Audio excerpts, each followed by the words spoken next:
বলিউড থেকে ঢালিউডের বেশ কিছু আপডেট আছে আমার কাছে, যেগুলো শেয়ার করব শুধুমাত্র আপনাদের সাথে। তো চলুন শুরু করা যাক আজকের ফ্ল্যাশলাইট। শুরুতেই ফ্ল্যাশলাইটের আলোয় জেনে নিন বিনোদন জগতের সর্বশেষ আপডেট।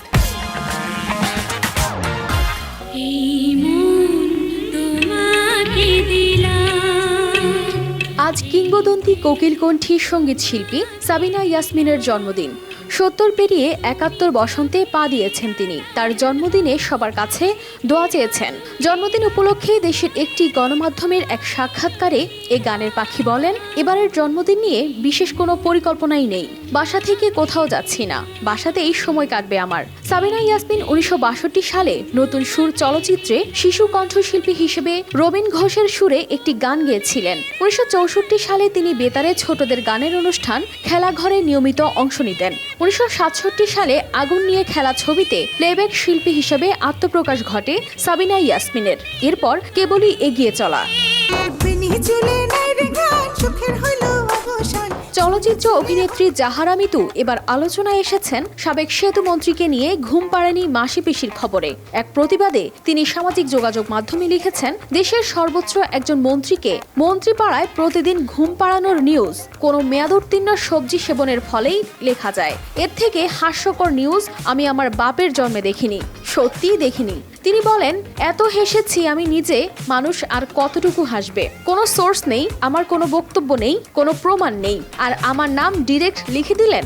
জাহারা মিতু বলেন, একজন রাজনৈতিক ব্যক্তির নামে ভিউ বলে ভিউ বাণিজ্যে এতটা নিচে নামলেন। একবার ভাবলেন না মেয়েটা আসলেই কোনোদিন ওই ভাইয়ের সঙ্গে একা দেখা করেছেন কিনা? তিনি বলেন, খবর নিয়ে দেখেন ভাইয়েরা, এটুকু একটু বের করেন প্লিজ। তিনি বলেন, নিজেদের সাংবাদিক দাবি করেন, সত্যিই দাবি করেন, আজ থেকে আর কইরেন না। আমি চুপচাপ আমার মতো থাকি, থাকতে দেন। অবশেষে দেখা দিলেন আনুশকা শর্মা। বুধবার রাতে মুম্বাই বিমানবন্দরে অভিনেত্রীকে দেখেই উৎসাহিত হয়ে পড়েন চিত্রগ্রাহকেরা। তার দেশে ফেরার একটি ভিডিও ছড়িয়ে পড়েছে সমাজ মাধ্যমে। তারপর থেকে ভক্ত অনুরাগীরাও অনুষ্কার উদ্দেশ্যে নানা রকম মন্তব্য করছেন। অনেকেই বলছেন, এই তো আমাদের প্রিয় অভিনেত্রী ফিরে এসেছেন। তবে ভারতের মাটিতে পা রেখেছেন অনুষ্কা একা। ছেলে মেয়ে বা স্বামী বিরাট কোহলিকে দেখা যায়নি তার সঙ্গে। ছেলে অকায়ের জন্মের পর থেকে ভারতে বসবাস করছেন না কোহলি দম্পতি। বিশেষত বিরাট কোহলি আন্তর্জাতিক ক্রিকেট থেকে অবসর ঘোষণার পর থেকে লন্ডনে থাকছেন পাকাপাকি।